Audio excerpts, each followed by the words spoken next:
चिरां जिल्लानि सिङाव थानाय सामथाइबारि मजाबारि गामिनि आकबर आली आहमेदा ड्रागन आबादजों लोगोसे गोबां रोखोमनि फिथाइ थायग्रा बिफांफोरखौ गायनानै गोबां रां खामायना नखर सोलायनायावहाय गोरलैयैनो जिउ खुंबोनो हादों होननानै बिथां आकबर आली आहमेदा फोरमायथिदों। आरो बेजों लोगोसे आकबर आली आहमेदा गोबां रोखोमनि बिफां फुलिफोरखौहाय गायनानै गुबुन फारसेथिं फाननायनि बेबस्थाबो लागासिनो दङ।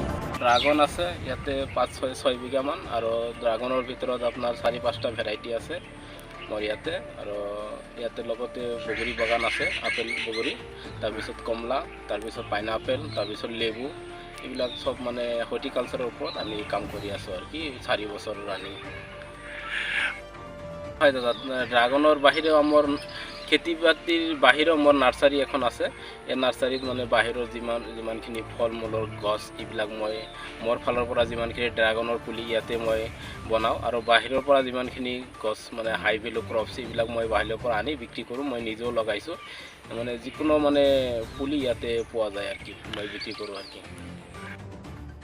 চাকৰিটো মানে আমাৰ এতিয়া নাই, চাকৰি পোৱাই নাযায়। কাৰণ আমিও আহ্বান কৰোঁ মানুহক যাতে চাকৰিৰ পিছনে লাগি নাথাকি আপোনালোকে খেতি বাতি আৰম্ভ কৰক। আৰু মই যেনেকুৱা মানে ৪ বছৰ হ'ল আৰম্ভ কৰিছিলোঁ, ইয়াতে ভাল এটা মানে প্ৰফিট পাইছোঁ। গাঁৱৰ মানুহক মই কৰ্মসংস্থাপন দিবলৈ পাইছোঁ।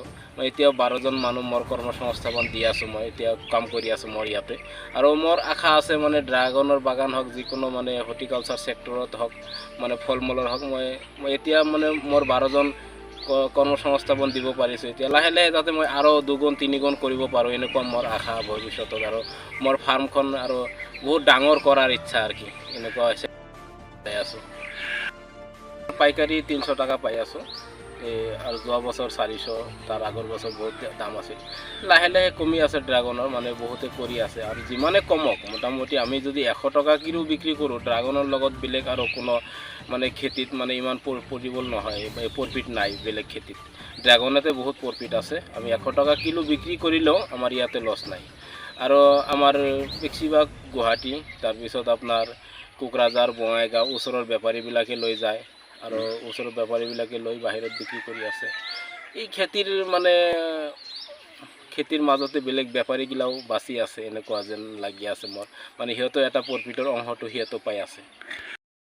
বগৰী আৰু বিভিন্ন গাছবিলাক আমি এইটো বিক্ৰী কৰি আছোঁ, আৰু যিমানখিনি মই পাৰোঁ সিমান লগাই আছোঁ। লাহে লাহে মই এক্সটেনশ্যন কৰি আছোঁ মোৰ বাগানখিনি।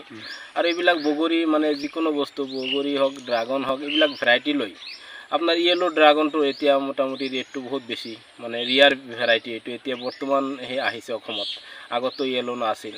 এতিয়া ৰেড ভেলভেট এইটোৰ দাম বেছি। এনেই নৰ্মালি আমাৰ যিমানখিনি ড্ৰাগন আছে 30-40 টকা, 50 টকা। আৰু যিবিলাক মানে ৰিয়াৰ ভেৰাইটি, মানে বাহিৰৰ পৰা আমি এক্সপৰ্ট কৰিব লাগে, সেইবিলাকৰ ৰেটটো অলপ বেছি। সেইবিলাক মোটামুটি 100, 150, 200লৈকে আমি কাটিং কিনি আনিছোঁ। এইবিলাক আমি বিক্ৰী কৰি আছোঁ এনেকুৱাই, মোটামুটি 150 টকা, 200 টকা কৰি বিক্ৰী কৰি আছোঁ। বগৰী আপোনাৰ 40 টকা, 50 টকা, লেবু এটা 20 টকা, 30